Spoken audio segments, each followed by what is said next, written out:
course, I'm your host, Chuck Lee. And with me, as usual, is my rusty, trusty sidekick, Fred, the True Stafford. Hello there, everybody. Glad to see you can make it tonight, Fred. Yes. Now, I understand you got in a little fight over the weekend and down at the Legion. I wasn't down at the Legion. Got a little scrape there and you got a Band-Aid on. I wasn't down Legion over the weekend. When exactly did all that happen?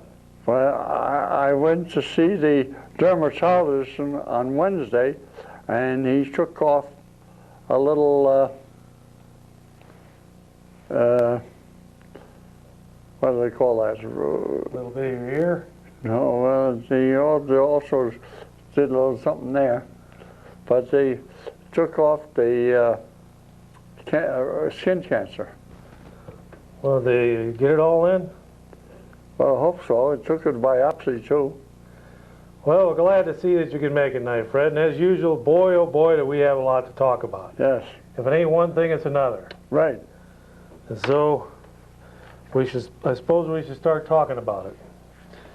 And this is a beautiful spring day now, and of course it's March 23rd, 1998. I want to welcome everybody to the program. And on this date in history, Fred, you know what today's called in history?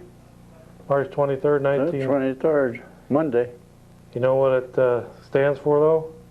It's considered Monkey Day. Monkey Day, huh? That's a good day.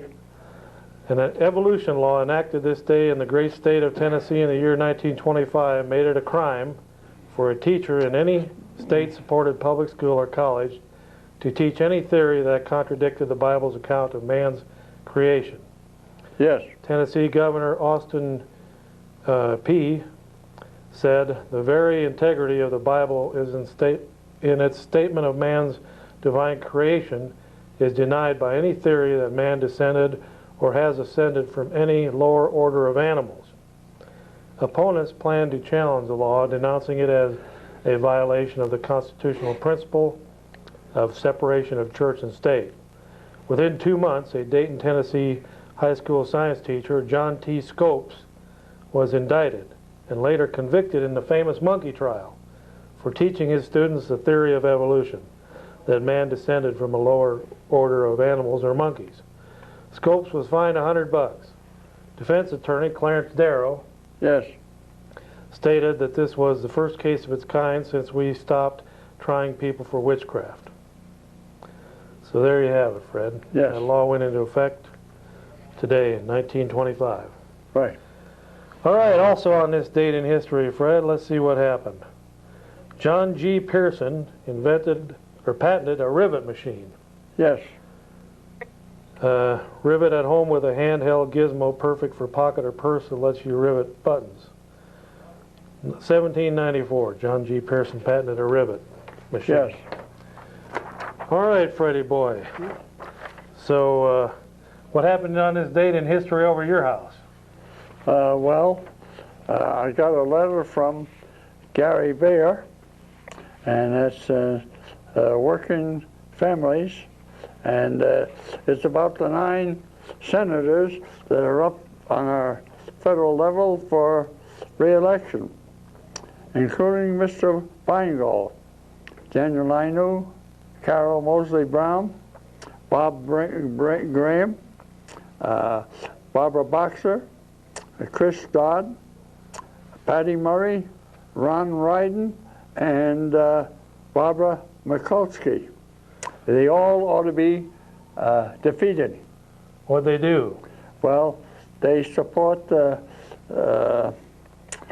national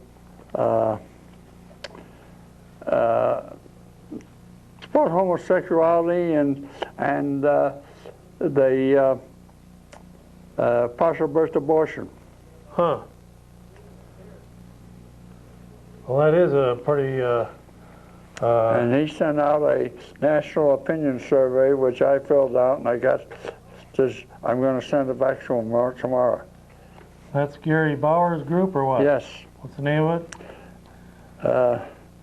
Well, Working Man's Families. All right, well, that's a pretty wild bunch of people. Daniel Inouye, Yeah. is from Hawaii. Carol Moser Braun's from Illinois. Illinois. Barbara Boxer's from California. Chris Dodd from Connecticut. Patty Murray from Washington. Ron Wyden from Oregon. Russ Feingold from Wisconsin. Of course, there is if you want to have an alternative to Russ Feingold, you should be voting for Mark Newman. Right. The people's choice. Right. He's one of the best conservatives out there, Fred. Yes. We need more people like Mark Newman out there, standing in the front lines, digging the trenches, willing to polish their guns until it's time to use them. Yes. Keeping their powder dry. Yes. Go ahead, caller, you're on the air. Yeah, Chuck, what's up with that glove on your hand? You still doing them rectal exams or what? Raccoon exams. Well, there's another fine example of the Eau Claire school system with their millions upon billions of dollars hard at work. Yeah. You know it, Fred? Yes. And of course, speaking of the Eau Claire school system, they're kind of getting their thing in the ringer there, Fred, because they were going to try and hide all these shortcomings. Where they were going to try and hide it inside of that big referendum that got beat. See, they were going to try and hide all this money that they've been blowing on computers, and now they're coming up with over $1 million shortage that they have to cut here and there. And of course, they didn't tell us that there's several hundred students less than before, but we were led to believe that the schools are just packed beyond capacity, to the point if we didn't build more schools, the poor children would be out in the streets eating snow. Yes. And the poor children would have to walk to school on their knees. Yes. On their knees because they can't afford shoes. Yes. And we were led to believe all that stuff. Yes. To the point where people were down at the school board meetings crying. Yes. Crying their poor eyes out. No, I don't think so. Thinking that the poor children weren't going to get enough money so that they'd have food. Well, the educated voters, after watching our show, saw right through that scam and knocked that thing down. About 60% to 40%, somewhere in that area. Beat it pretty bad, gave it a bloody nose. But now all these stories are coming out. Of course, first of all, the school administration deceived us by not telling us that there was these massive shortages of students, that we lost all these students, that we didn't know that when we voted. We thought, boy, we better build schools because we got all these students. Then we come to find out months later, or weeks later after the fact, that we had less students than ever. Not ever, but less students than we were led to believe. If you remember that one picture of the students packed into the grade school down there at Boyd. Yeah. Packed into the gymnasium there and just looked like they were overflowing. And the Leader Telegram gave a big glowing report about how crowded it was down there. And they even brought Ronald McDonald down there to try and sell us on the deal. Yes. Well, now we find out that that they don't have enough students to fill the schools we got. Yes. Classrooms are half empty. Right.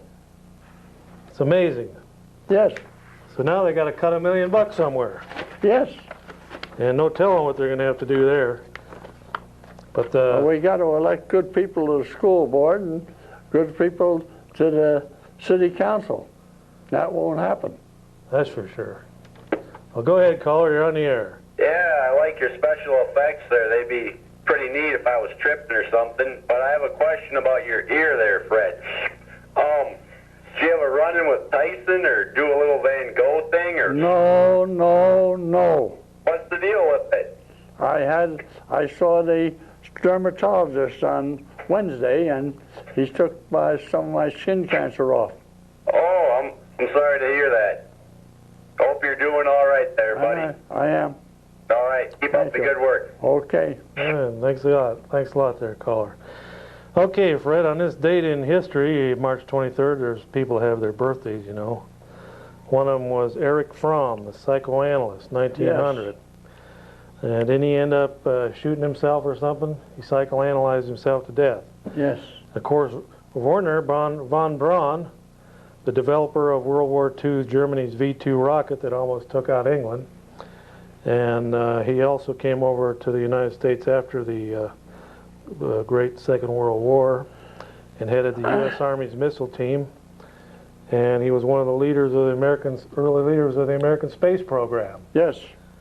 And that was Werner von Braun, 1912. I don't know if he's still alive or not. March 23rd. Roy, what's his name in there? Might know if he's still alive or not. The NASA guy. Is he hanging around? All right, of course I'm speaking with Roy Rogers Hoff, and he's got a PhD in pyrotechnics, Yes. Fred. And of course, if you want to catch some of his work, you'll just go down to any fire on any Saturday night somewhere in town. Yes, And you'll see Roy down there filming or whatever. All right. Let's see who else was born on this date. Roger Bannister, 1929, British track star. Broke the 4-minute mile on May 6, 1954. You remember Roger Bannister? Yes. He's getting to be old now, Fred. He's almost 70. Yes. And he was the first one to break the 4-minute mile back in 1954. It took all them years. It's amazing how much time it takes to break the 4-minute mile when you really get down to it. And of course, Fred, this is springtime, and I was down by the river the other day, and I saw people pulling in the carp, and of course I saw you down there with your fish truck. That Buying was every carp in not sight. down there, was not down there. I saw you buying every carp in sight. I don't buy carp, I throw that out completely. Now I see down there they got the freight elevator for them 50-pounders, so you can bring Yeah, them up, good, I'm not bringing any of them up. bringing them up to the 5th floor there to the factory. There's another call for you. And of course, Jim Johnson from Eliva, Wisconsin, wants to know, Fred, do they really taste like chicken? I wouldn't know, I don't eat them. I never catch them.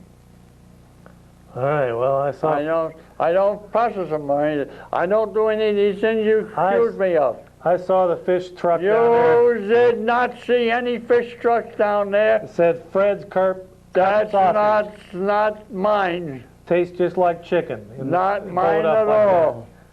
that. And there you were out there buying every carp you could get your hands on. Not. How much are they cost? What are they paying a pound now? 1 penny a pound. Well, that's They're pretty good. expensive.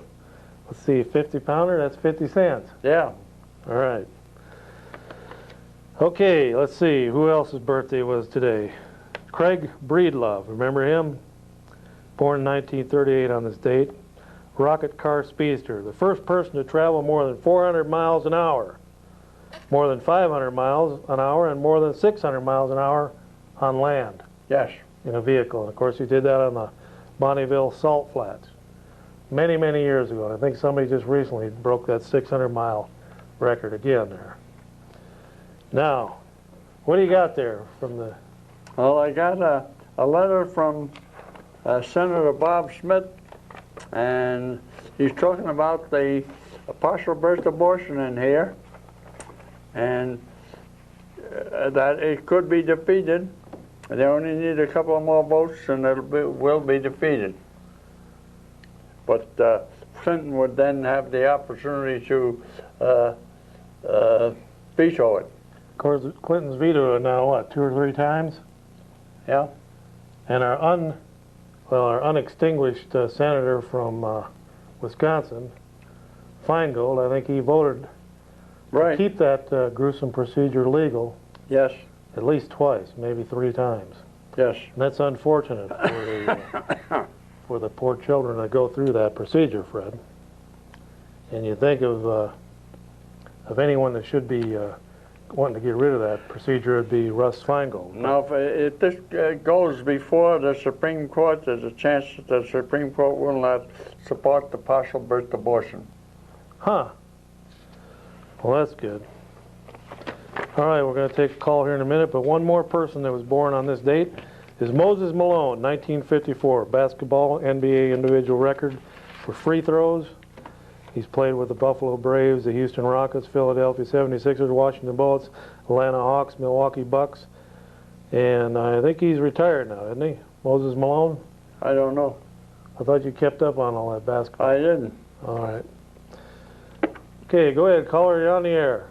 Okay, well, you know how every time somebody calls in with a rude comment, you say it's the fault of the Eau Claire school system? Boy, ain't that the truth.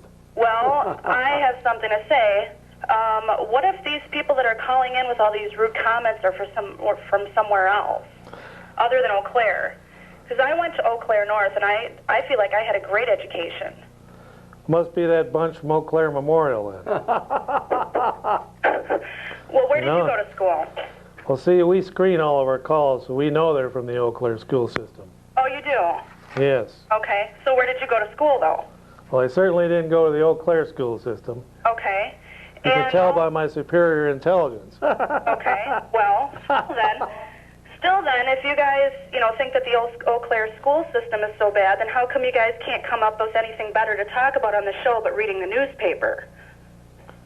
Yep. Or whatever it is that you read? I don't know. I don't get the connection there. Well, what are those, how you guys read?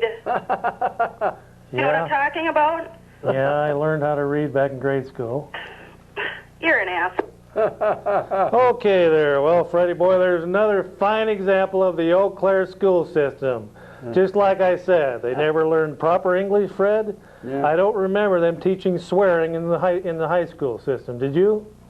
No, Was that in Speech 101 at high school? no. All right. I rest my case.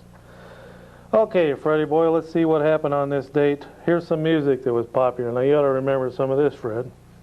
Some popular music back in the olden days, back in 1960. What was the song that was popular back in 1960? I don't know. Remember a guy named Percy Faith? Yes.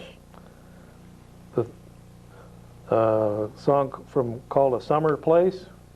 Yeah? How about Bobby Rydell? I bet you used to dance to him. No, I did not. You remember him? Nope. He had a song out called Wild One. And then 1969, Tommy Rowe. Remember him? Nope. He sang a song called Dizzy. I think you can still hear that on the oldie station. Creedence Clearwater Revival, you probably remember them. Yeah? They had a song called Proud Mary. Tommy James and the Shondells, Crimson and Clover. And, of course, some of you probably remember the 1910 Fruit Gum Company. Yummy, yummy, yummy, I've got love in my tummy. You do? They sang that song, and I met them in Madison back in the late 60s. Of course, they played those bubblegum songs to make the money, but when they played down in Madison, back there on the veranda that overlooked the lake there, they at the Union there, they played blues. Pretty good band. Of course, we partied with them afterwards. Yes. All right, then we go to 1972. Of course, Neil Young had his song out, Heart of Gold. He's probably still singing that. Let's see, this is 98, so 26 years later, he's still singing that same song, or variations of it. And then a group called America had a song out called A Horse with No Name.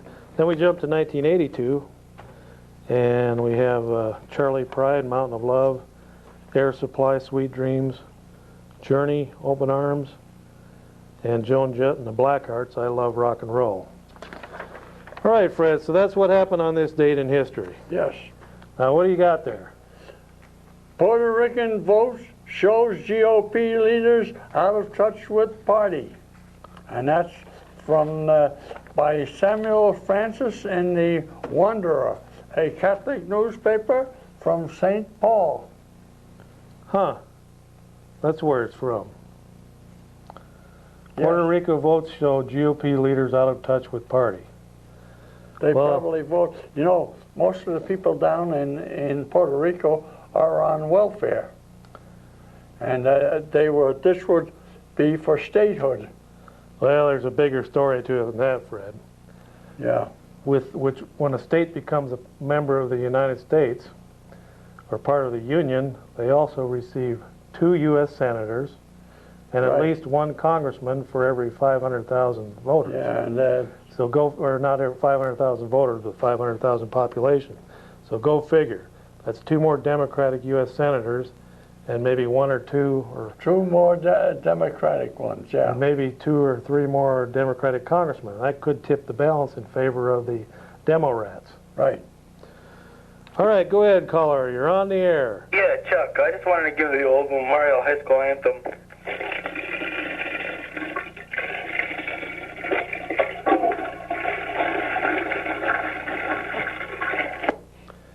Well, there's another fine example, Fred, of your tax dollars at work. The Eau Claire school system. I bet they probably talked about that one down there at the school board meeting tonight. I don't know. All right, Fred. Well, speaking of things happening around the country, I don't think Roy's going to be able to get a close-up of this one, but over in Minneapolis, there's a group of people that were protesting the treatment they received from U.S. Immigration and Naturalization Service. And this was a picture of them marching down the, you probably can't see it, you can see one guy holding a cross there if you really strain. Whoops. Oh, where? There. Anyway, it's a group of immigrants, illegal and legal, marching in the streets of Minneapolis. And one of them happens to be holding up a sign. I'll read the caption underneath. Gennaro Ariano Bastida of Minneapolis carries a cross Sunday during a march from Holy Rosary Catholic Church to St. Stephen's Catholic Church, where a rally was held to demand better treatment by the U.S. Immigration and Naturalization Service. And one of the people happens to be holding up a sign there. Yes.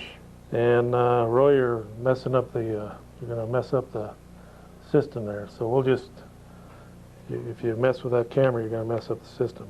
The only close-up you'll be able to get is this one, Roy. So anyway, there's one person holding up a sign that says, "We demand our rise," R-I-G-H-S. Now, I don't think this person went to the Eau Claire school system, but they spelled rights, R-I-G-H-S. And so we as Americans demand that you learn English if you're going to be in this country. Yes. And learn how to read and write it and spell it. Yes. Now, I looked in the dictionary, and the only thing I could come up with as R-I-G-H-S was maybe rigs. We demand our rigs. And I think as Americans, we should demand our rigs to load up these illegal aliens and take them back down to Mexico so they can learn English. They're not going to learn it down there. Well, there you have it then. We demand our rigs. R-I-G-H-S. Okay, that was in St. Paul paper. We demand our rigs. Of course, they were complaining that they're not getting enough welfare and stuff, even though they're illegal aliens. It's amazing, Fred, what illegal aliens are demanding these days. Of course, the program is brought to you by Flavin Pop and the fine folks at the Flavin Company. What's that now? Flavin Pop came over from the old country, the secret What formula. old country? And you know that hill up there on the north side of Eau Claire? I don't know. There's a secret spring up there where they Oh, get the that- water out of it Oh, that. and mix the ingredients, and then, of course, it's sold down there at the corner of Ferry and Menominee Street. And if you try to buy it there, that place went out of business. They couldn't sell it. Now, if you keep listening to Fred, you'll really go far. Yeah. So don't forget, it's Flavin Pop. Yeah. Flavin Stop. All right, there you have it. Okay, Flavin, from the fine folks at Flavin. We'll put that right up there next to Newt. There you go. Okay there, Freddie boy, what do you got next? Well, Pat Buchanan in The Wanderer has an article called "Encircling Weimar Russia," and talks about what is going on in Congress nowadays, how they are trying to expand the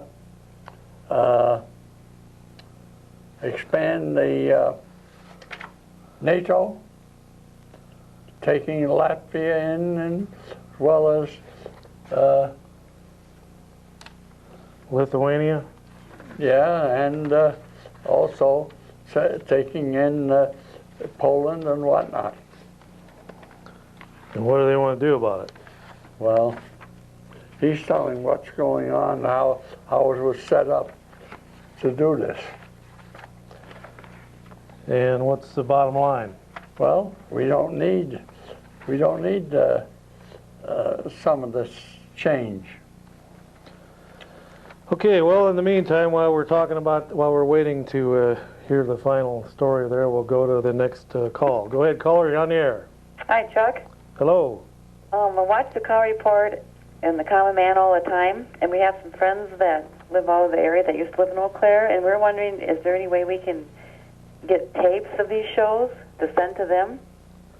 Of course, if you have a VCR, you can always make a copy right off the television, and as long as it's not rebroadcast for commercial purposes, you're able to do that.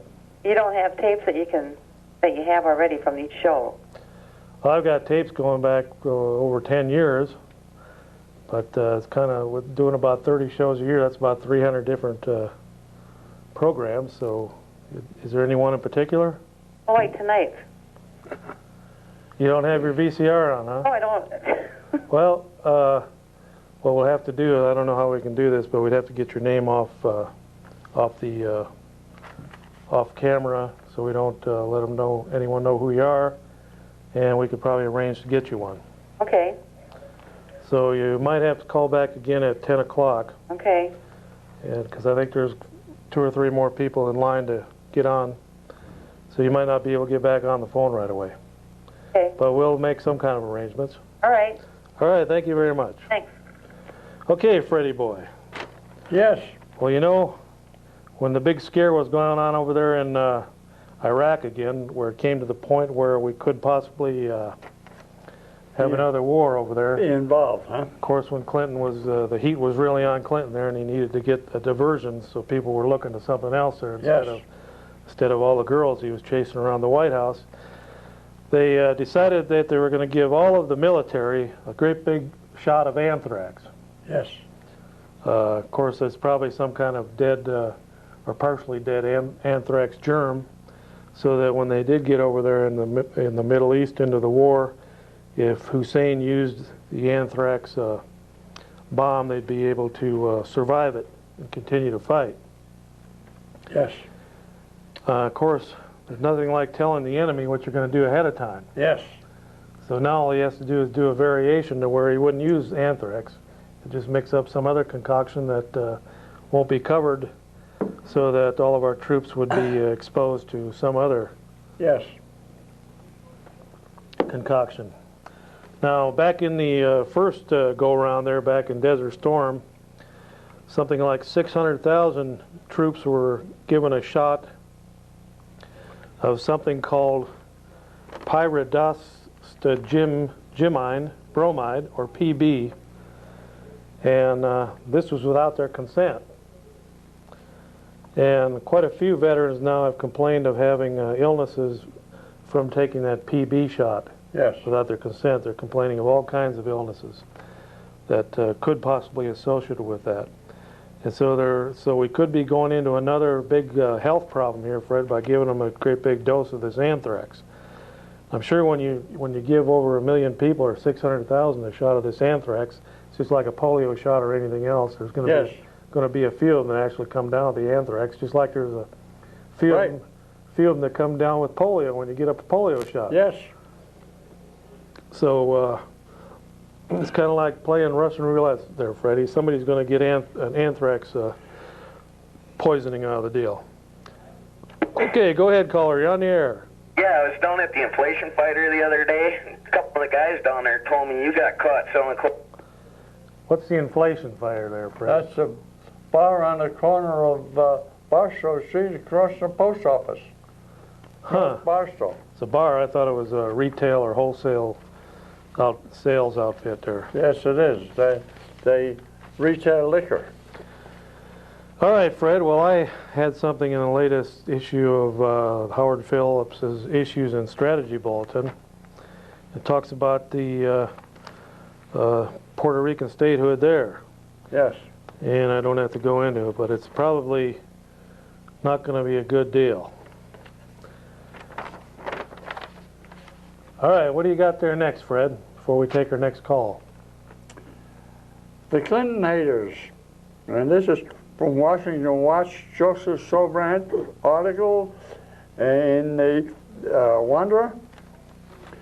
And he says if you disapprove of Clinton's presidency, you should think it's disastrous to his country. You would love. You're not much behind as a Clinton hater, as someone who would like to see Bill, Hillary, Chelsea, and Buddy perish in an auto accident. He would. That's what he writes there.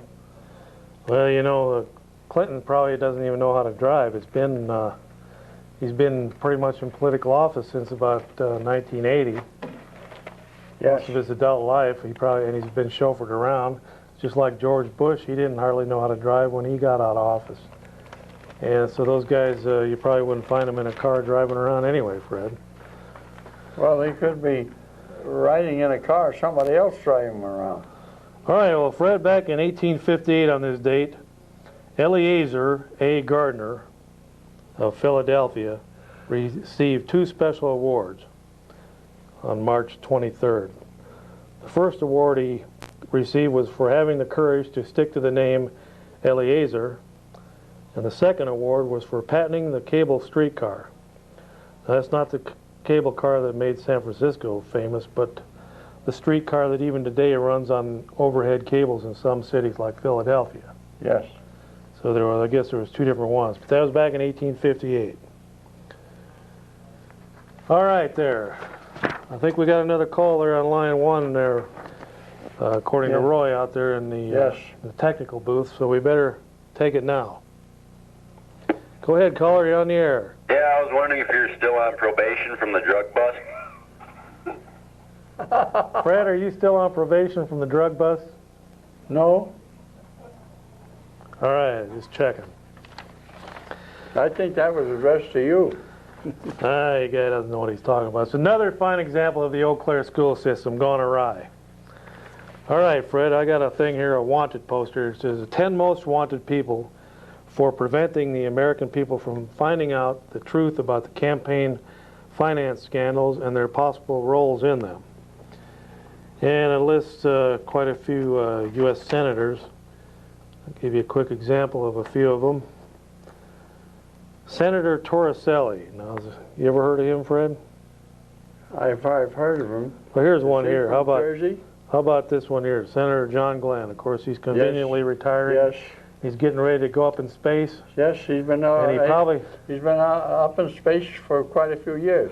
Well, I think this time he's not going to come back. He plans on fleeing the country in the space shuttle. He received donations from the Lippo consultant Mark Grobmeyer, one of the infamous Keating Five, the lawyer Charles Ruff, who saved him from worse punishment for his role with the Keating Five, is now White House counselor defending the Clinton administration. Kind of hard to read that, come off the computer, but Senator Glenn was one of those 10 most wanted. Another one is Senator Durbin. He received $350,000 in donations from labor-connected political action committees. And here's one, Senator Lieberman. During the 1994 cycle, Lieberman received the 7th most in donations from children. So here he received $24,000 from children donors. So I didn't know that there was that many children out there, but $24,000 of it came to him by children there. Yes. Okay, we got another call there on line 1 first, but first we're going to see what else happened here back in the old days, Fred. In 1940, Truth or Consequences was first heard on the radio beginning this day. Do you remember Truth or Consequences, Fred? I think so. It was a radio program and then later a TV program. Yes. Ralph Edwards' produced program was hosted by Mr. Edwards before he discovered a young announcer named Bob Barker.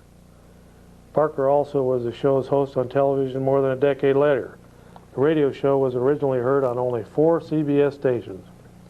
Later, NBC Radio picked up the show, where it eventually became the most popular of all radio quiz shows.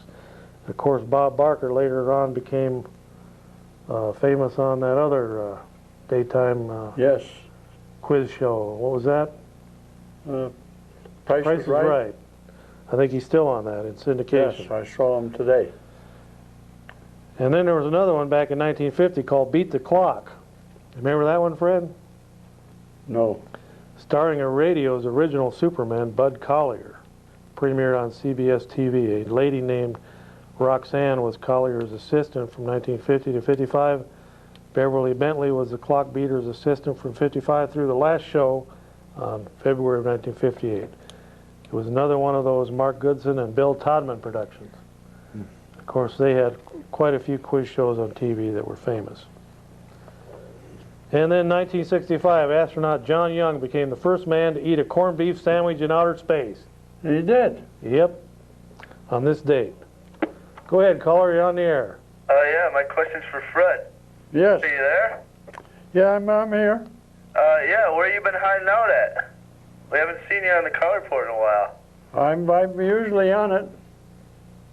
You're usually on it. Yes. Okay. Well, my other question is, what do you guys think about that whole Birch Street thing going on?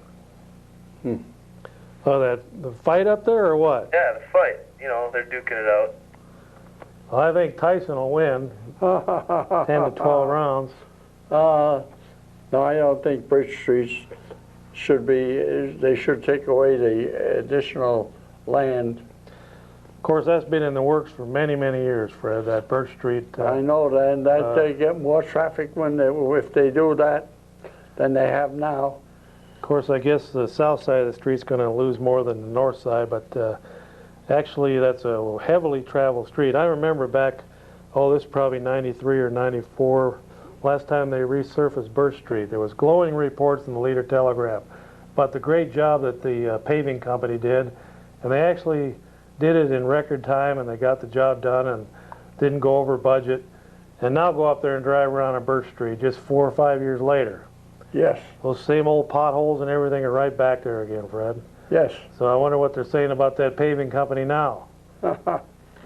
It's amazing. Now you don't see the Leader Telegram writing any glowing reports about the company that did the paving work, because here it is, it has to be redone again. Yes. I thought those were supposed to be 20-year streets. Yes. Poor taxpayers are going to have to pay for that all over again now, Right. 4 or 5 years later. Right. So much for the glowing reports. On those major arteries like that, Fred, the taxpayers shouldn't be paying that anyway. That's a heavily traveled street there. Yes. Okay, go ahead, caller, you're on the air. Yeah, I was just wondering if Fred could still get it out.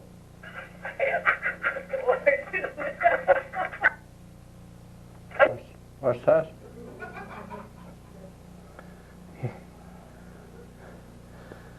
He wanted to know how many carp you caught yesterday. I didn't catch any yesterday, or I haven't caught any, period. Never caught a carp. Never fished for them. Never bought them. Well, what's your truck doing down there then? I don't have a truck. All right. Okay there. All right then. What do we got in here, Fred? And have you got something else there? What's all them other papers over there? I got from the Conservative Party. I mean, the U.S. Taxpayers Party. Of course, you know tonight, Fred, is the Oscars night, and this is the night that Titanic gets a lot of awards. And I haven't seen the movie yet. Have you seen it? Well, partially, The new Titanic? yes. What do you mean partially?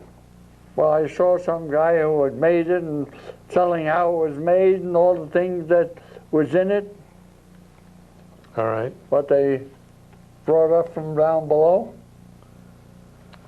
Okay. What do you got there? What's that? Well, What are they trying to do there? The business meeting agenda. This is for the United States Taxpayers Party, and it's going to be held 9 a.m. April 25th, the Holiday Inn Express, Janesville Conference Center. What is that? The state convention or something? Yes. All right. I got a notice in the mail today that the Road to Victory 1998 is having their big shindig in September in Washington, D.C. You probably got that postcard too, didn't you? Oh. Quite a lineup of people going to be at that. Of course, that's leading right up to the November elections. Probably the most crucial election in a quarter of a century, Fred. Yes. It's going to decide who's going to keep control of the House and Senate. And there's a lot at stake. This is no time to be turning over the reins of government. And if the Republicans bring in Puerto Rico, they're going to lose two Senate seats. Okay. Well, go ahead, caller. You're on the air. Yeah, it's a common man. Well, how'd you manage to get through? Well, but I made it. I want to mention a few things. First thing is, I am a county board candidate there. You were talking a lot of pro-life stuff earlier, and I thought I'd mention it. You're running for the county board? Yeah. Everybody knows that I'm pro-life, and I'm running up against a guy who's in there right now who isn't. Huh. So that's kind of I just thought I'd mention that. What district are you running in? 11. District 11. What part of the city's that in? That's the one half of Altoona. Roy's running the other half of Altoona. There's two county board members from Altoona. Oh, there's two positions. Now yours is held by who? Palmer. Okay, and you're running to upend Palmer. Yep. Now what are you running as? Democrat, socialist, communist, what? A good old-fashioned pro-life conservative. What else? Oh, okay. I got a couple other things I got to mention too before I get done here. What's your platform? Huh? What's your platform? There's no such thing as a good tax. How's that sound to you? All right.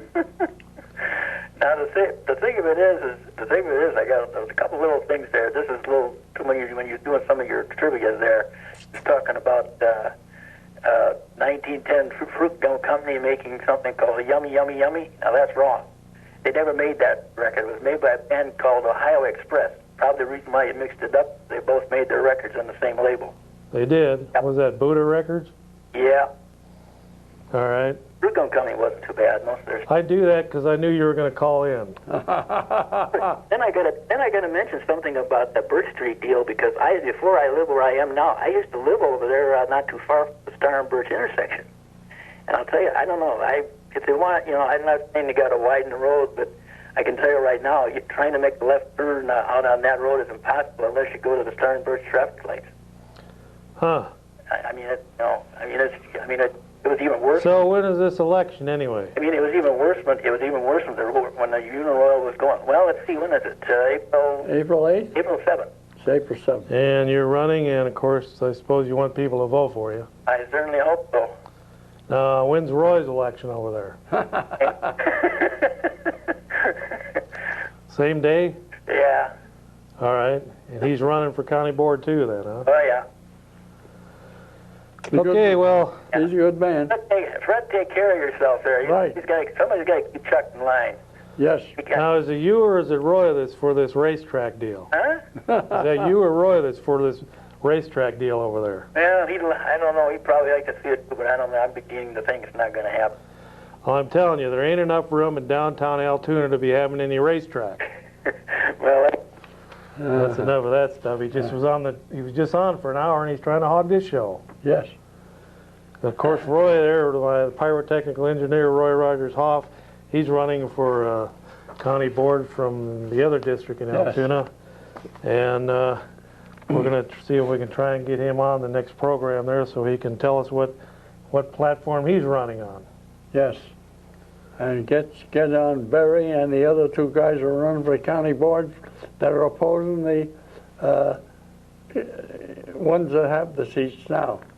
Okay, it was on this date back in 1985, Fred. Billy Joel married Christy Brinkley. And of course, those of you who watched Vacation with Chevy Chase remember Christy Brinkley driving by in the sports car with the top down, and Chevy Chase was waving to her and talking to her while his wife was asleep. And anyway, they got married back in 1985 in New York City, and of course they went on to get divorced. And then Brinkley got married again and divorced again. Yes. So she's been pretty busy. And Billy Joel, his career just kind of went down from there. Yes. Of course, he didn't have much of a career to begin with. Yes. All right. Yes. And then again in 1985, Yes. they had We Are the World. Now, Fred, Yes. You helped produce that I video, did? didn't you? We Are the World there? No, 46 pop stars, you pulled them in from all around the world? I did not. Okay. Entered the music charts for the first time at number 21 back in 1985. All right, Fred, what do you got there now? What's Pat Buchanan up to these days? Well, do you have an article this That's what I told you, encircling Weimar, Russia.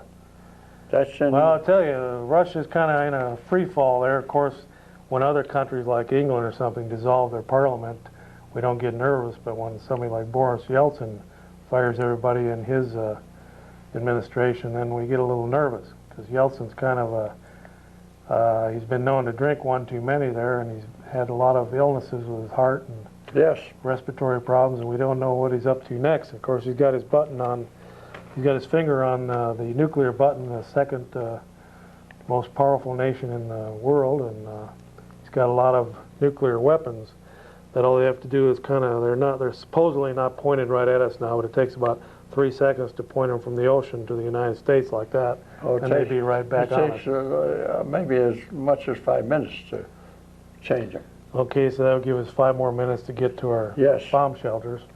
Of course, you know, if you watch some of the TV programs, they once in a while tell us that 100,000 bomb shelters were built back in the 1950s, Fred.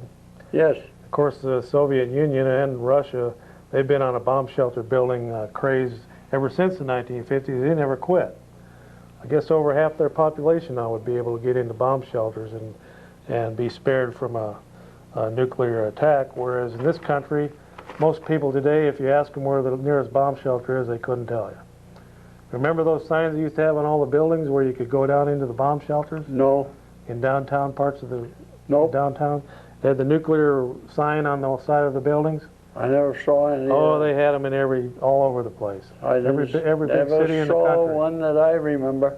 Well, I lived in a town with 20,000 people, and they had them. They probably had one in that town, yeah, but no place else.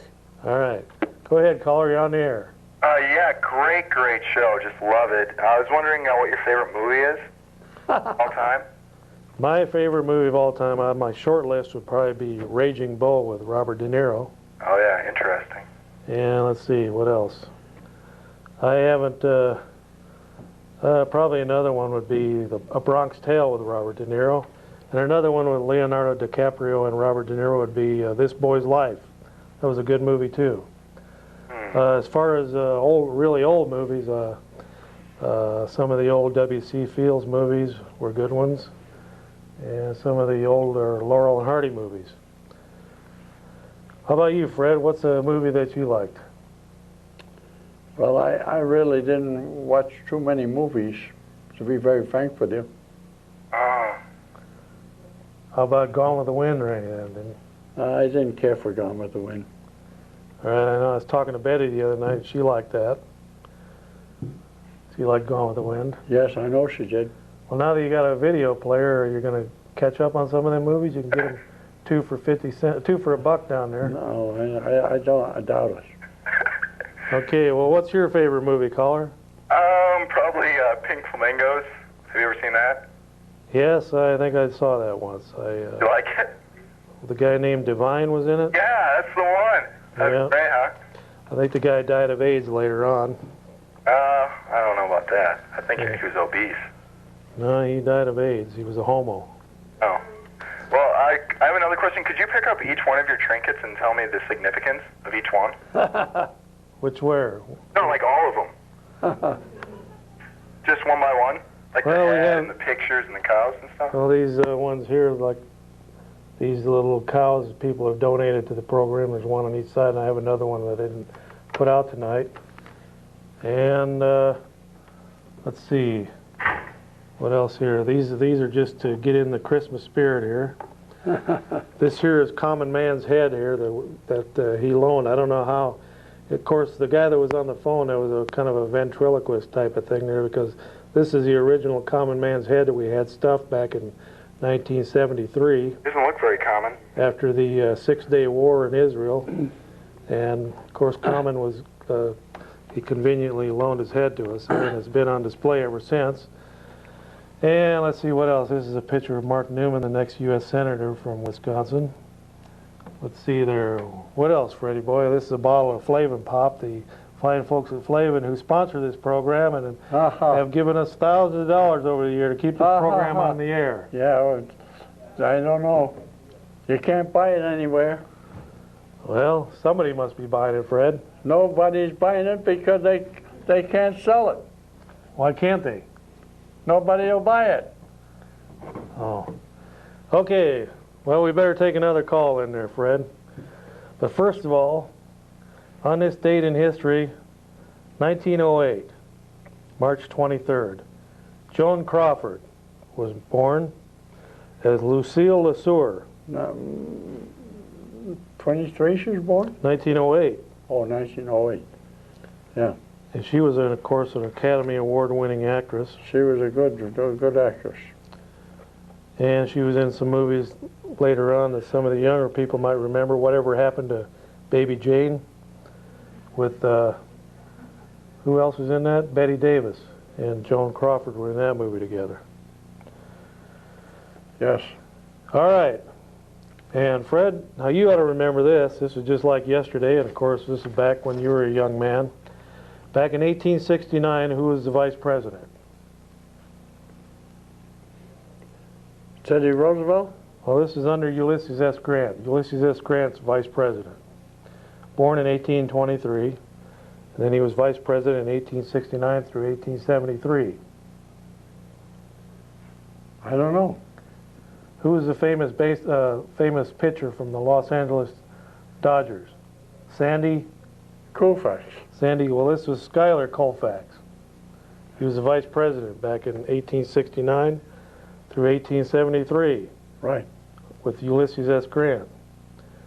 Now, there must have been, that must have been after Andrew Johnson left office. Yes. All right. Go ahead, caller, you're on the air. Oh, hello, Chuck. I was just wondering if you and Chuck took one around town smelling little girls' bike seats. Well, there's another fine example, Fred, of the Eau Claire system at work, the Eau Claire school system. You know, we spend millions of dollars for the people like that to be able to call up under our freedom system here at Public Access, and we just take them as they come. We don't screen them, and we get thousands of calls on the program. We just winnow it down to just a handful of about 20 calls we can take in a program, Fred. Yes. So we do that on purpose to show you where your tax dollars are going out there, ladies and gentlemen. Okay, what do you got there, Fred? I'm reading about Flawed and Defective by Bishop Fabian W. Brushwitz, and this is from the 20th, March 20th issue of the Wanderer. He's talking about the parents of homosexual children was published by the Committee on Marriage and Family by the U.S. Bishops' Conference. Although the document was out of identity, I can't read that. No, evidently approved by the Administration Committee of the conference. It would seem that the correct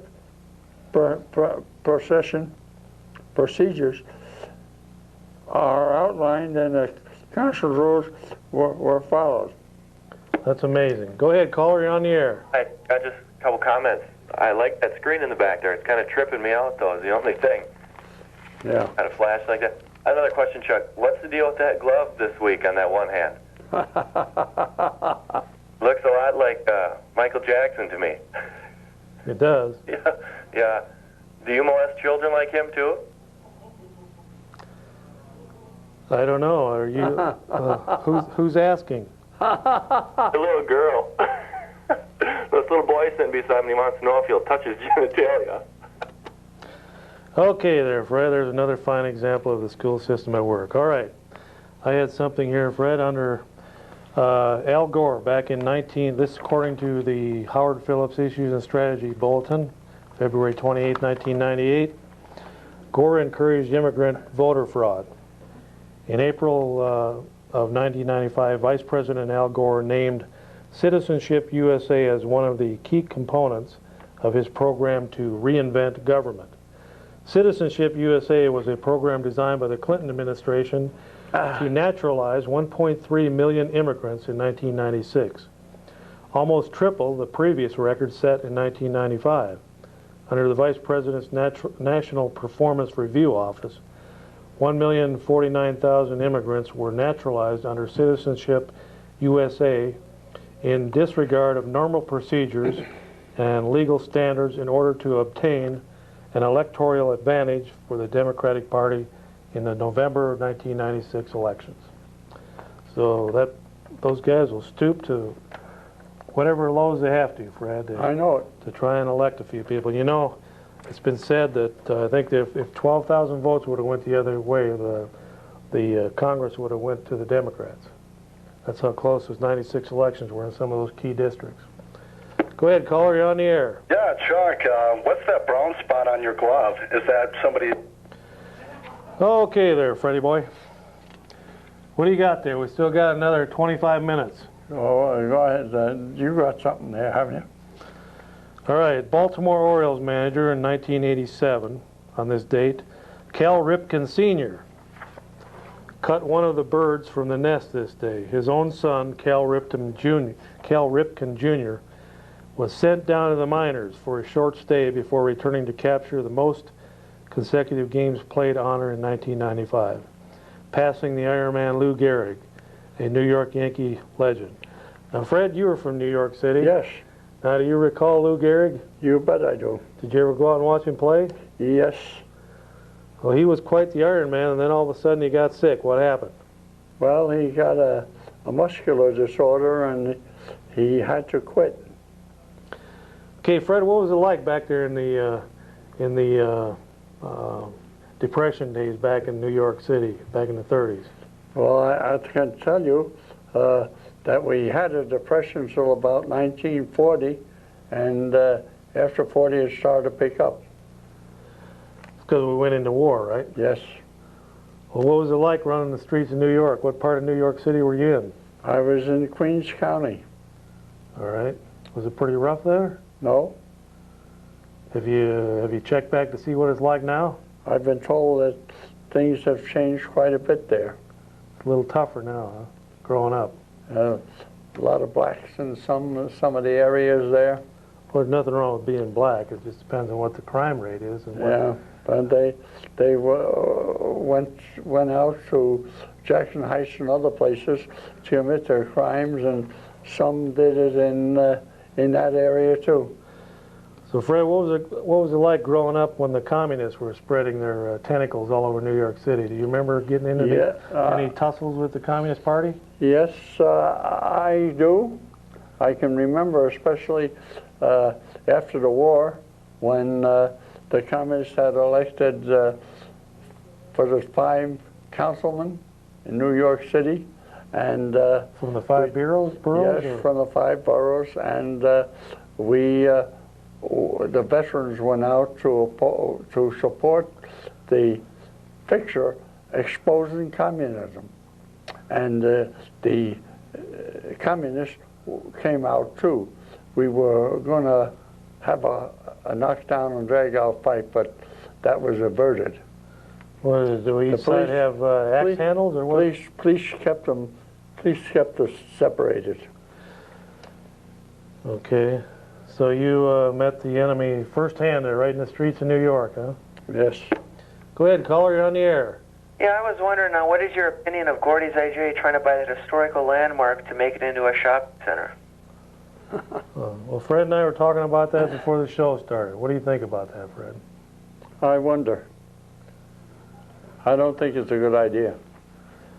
Well, you know, it's up to the owners of the church, I guess, up there, but if you got a grocery store right next to the church, it seems to me like it's that the commercial, the shopping center areas are encroaching right up against the church. Maybe there's a possibility that if Gordy buys it, that they'll be able to move it to another site. That would be a nice thing to do. Yeah, I wouldn't like to see a historic landmark destroyed. Well, I don't think anyone would, but if they'll be able to move it, that would be nice, wouldn't it? Yeah, it would be. All right. Thank you. Okay. We solved that one, Fred. Okay, and then getting down to the end here, we only got about 30 seconds left, I think, according to Roy there. He was telling me that that we have just a few seconds left. We're going to tell somebody here who was born on that day, Fred, but I think we got nobody left except Amanda Plummer. Do you remember her? She was in some movies called Agnes of God, The Fisher King, Joe versus the Volcano. No. The World According to Garp. Nope. Pulp Fiction. Nope. And she's Christopher Plummer's daughter. She was born in 1957. All right, well, it looks like we're down to that time again, and the old screen on the back there says we're out of, well, I guess we got a little more coming on there in the corners. But we want to thank you once again for tuning into the Old Cow Report. We'll see you again right here next time at 9 p.m. So thanks a lot for tuning in. Adios, amigos and amiguettes. We'll see you next time, Freddie boy.